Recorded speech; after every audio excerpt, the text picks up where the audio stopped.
హిందువులకు ముక్కోటి దేవతలు అయితే అందులో కొద్దిమంది మాత్రమే బాగా పాపులర్. ఎంతో మహిమాన్వితమైన వారాహిమాత గురించి చాలా తక్కువ మందికి తెలుసు. మన రోజువారీ జీవితంలో నిత్యం గుళ్ళు గోపురాలు తిరుగుతున్న వారాహి అమ్మవారి గురించి తెలిసింది తక్కువే. ఇప్పుడు AP deputy CM Pawan Kalyan Varahimata దీక్ష చేపట్టబోతున్నారు. ఎంతో నిష్ఠతో ఈ దీక్ష చేపట్టాల్సి ఉంటుంది.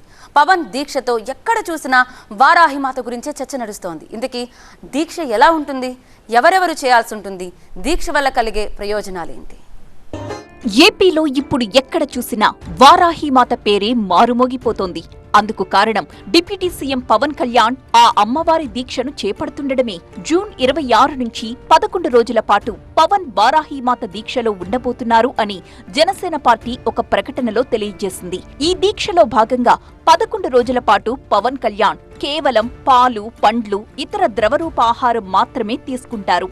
గతేడాది కూడా జూన్ నెలలో పవన్ వారాహి విజయయాత్ర చేపట్టారు. ఆ యాత్ర సందర్భంగా వారాహి అమ్మకు పూజలు నిర్వహించారు. అప్పట్లో కూడా వారాహిమాత వార్తల్లో నిలిచారు. కాకపోతే ఈసారి డిప్యూటీ సీఎం హోదాలో పవన్ దీక్ష చేపడుతుండడం విశేషంగా మారింది. పవన్ కళ్యాణ్ కు దైవభక్తి ఎక్కువ. ఆయన అందరికీ భిన్నంగా వారాహి అమ్మవారిని పూజిస్తారు. ఎన్నికల ముందు కూడా రాష్ట్ర వ్యాప్తంగా యాత్రకు సిద్ధం చేసుకున్న వాహనానికి సైతం వారాహి అని పేరు పెట్టారు. ఏపీ ఎన్నికల్లో ఘన విజయం సాధించడంతో ఈ ఏడాది కూడా వారాహిమాత దీక్షను కంటిన్యూ చేస్తున్నారాయన. గతంలో కూడా పవన్ చాలా దీక్షలు చేశారు. చాతుర్మాస దీక్ష చేపట్టారు. 4 నెలల పాటు ఈ దీక్షలో పవన్ కొనసాగారు. ఆషాఢం, శ్రావణం, భాద్రపదం, ఆశ్వీజం మాసాల్లో పవన్ దీక్ష చేపట్టారు. ఆ దీక్షలో కూడా ఆహార నియమాలను ఏమాత్రం తప్పలేదు. సాత్వికాహారం మాత్రమే భుజించేవారు. దీక్ష విరమించే సమయంలో హోమం కూడా నిర్వహించారు. ఇంతకీ ఈ వారాహిమాత దీక్ష ఏమాశించి చేస్తారు, ఏ విధంగా చేస్తారు, ఎవరు చేస్తారు, వీటి గురించి తెలుసుకుందాం. మనోభీష్టాలను నెరవేర్చే వారాహి అమ్మవారు అత్యంత శుభ ఫలితాలను ఇస్తారు. జూన్ నెలాఖరుతో మొదలై జులై 9 వరకు అమ్మవారి గుప్త నవరాత్రులు ముగుస్తాయి. ఈ సమయం గురించి ఎక్కువగా ప్రచారంలో లేదు. చాలా తక్కువ మందికి మాత్రమే ఈ విషయం తెలుసు. మన సంప్రదాయంలో ఉన్న 4 నవరాత్రుల్లో అత్యంత మహిమాన్వితమైనవి, శక్తివంతమైనవి ఈ ఆషాఢమాస గుప్త నవరాత్రులు. ఎవరైతే ఈ నవరాత్రులు అత్యంత నిష్ఠతో, భక్తి శ్రద్ధలతో దీక్షను ఆచరిస్తారో వారి సమస్యలన్నీ ఆ వారాహి అమ్మవారి అనుగ్రహంతో తీరిపోతాయనేది పెద్దల ప్రగాఢ నమ్మకం. కేసీఆర్ గారు రాజాశ్యామల చేసి దాని ప్రాధాన్యతను తెలియజేశారు. అలాగే ఇప్పుడు పవన్ కళ్యాణ్ గారు కూడా వారాహి అమ్మవారిని పూజించి అమ్మవారి యొక్క అనుష్ఠానం చేసి ఈనాటికి కూడా ఆయన అనుష్ఠానం చేస్తూనే ఉన్నారు. ఎన్నో దీక్షలు చేసి 11 రోజులు కూడా ఏకాదశం అంటే 11 రోజుల పాటు ఆయన కూడా ఈ దీక్ష చేస్తారని చెప్తున్నారు. కాబట్టి అందరికీ కూడా ఇది చాలా విశేషమైంది. చాలా కఠినమైనటువంటి ఈ దీక్షను ఆయన చేయటం, అలాగే కఠినంగా ఆయన కూడా ఉండడం అనేది ఎంతో విశేషమైంది. సప్త మాతృకులలో వారాహి మాత ఒకరు. ఈమె లలితా పరమేశ్వరి సర్వసైన్యాధ్యక్షురాలు, మహాలక్ష్మి ప్రతిరూపం, సర్వమంగళ స్వరూపం. దుష్ట శిక్షణ, శిష్ట రక్షణకు అమ్మవారు ఆయుధాలు ధరించి ఉంటారు. చూడటానికి ఉగ్రరూపంగా కనిపించినప్పటికీ ఆమె చాలా కరుణామయి. అయితే వారాహి ఆరాధన అందరూ చెయ్యకూడదన్న అపోహ ఉండడం వల్ల చాలా మందికి వారాహి మాత గురించి పెద్దగా తెలియదు. కానీ ఇది సత్యదూరం. ఎవరైనా సరే వారాహి మాతను పూజించవచ్చు. అరిషడ్ వర్గాలు అమ్మ అధీనంలో ఉంటాయి. కామ, క్రోధ, మద, మోహ, మాత్సర్యాల నుంచి అమ్మవారు మనల్ని కాపాడుతుందని అనుభవజ్ఞుల మాట. మన మనస్సును నియంత్రణలో ఉంచుతుంది. వారాహి మాత భూదేవి నాగలిని, రోకలిని ధరించిన ధాన్యదేవత కూడా. పంటలు సరిగా పండాలన్నా, వ్యవసాయం అనుకూలించాలన్నా ప్రతి రైతు వారాహి మాత ఆరాధన చెయ్యాలని చెబుతారు. ఇది ఎంతో విశేషమైంది. ఆయన కూడా ఎంతో భక్తిగా ఈ అమ్మవారిని, ఈ వారాహిలో రకరకాలైనటువంటి విద్యలు ఉన్నాయి. అందులో బృహద్వారాహి ఆయన చేస్తున్నారు. ఈ బృహద్వారాహి వల్ల చాలా విశేషమైనటువంటి కీర్తి ప్రతిష్టలు ఆయనకి లభించినాయి.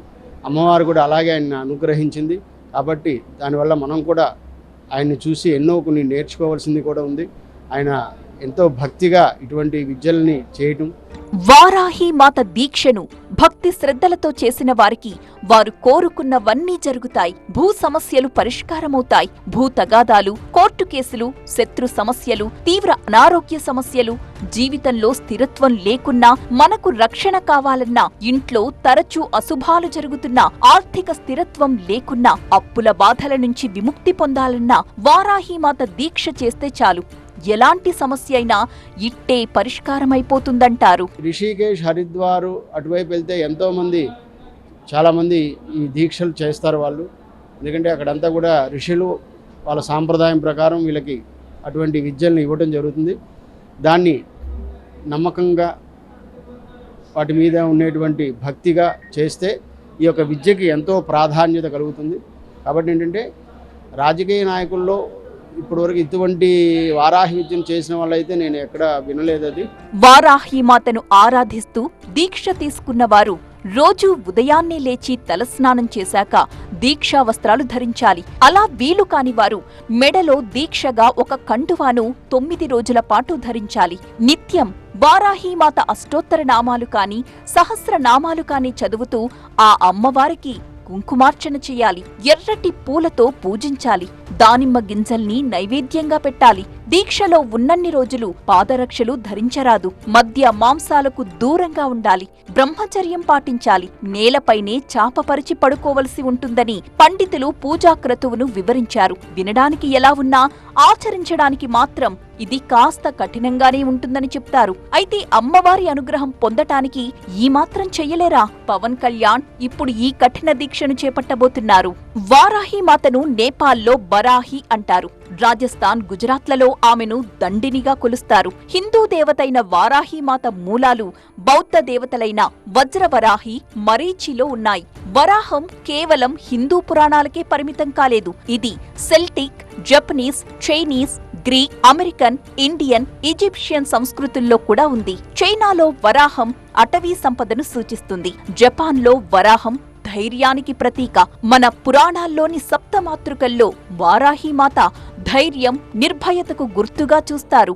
వారాహిమాతను ధ్యానించడం లేదా ఆరాధించడం అనేది మనలో అంతర్లీనంగా ఉన్న ప్రాథమిక స్వభావాన్ని మనకు గుర్తు చేస్తుందని అనుభవజ్ఞుల మాట.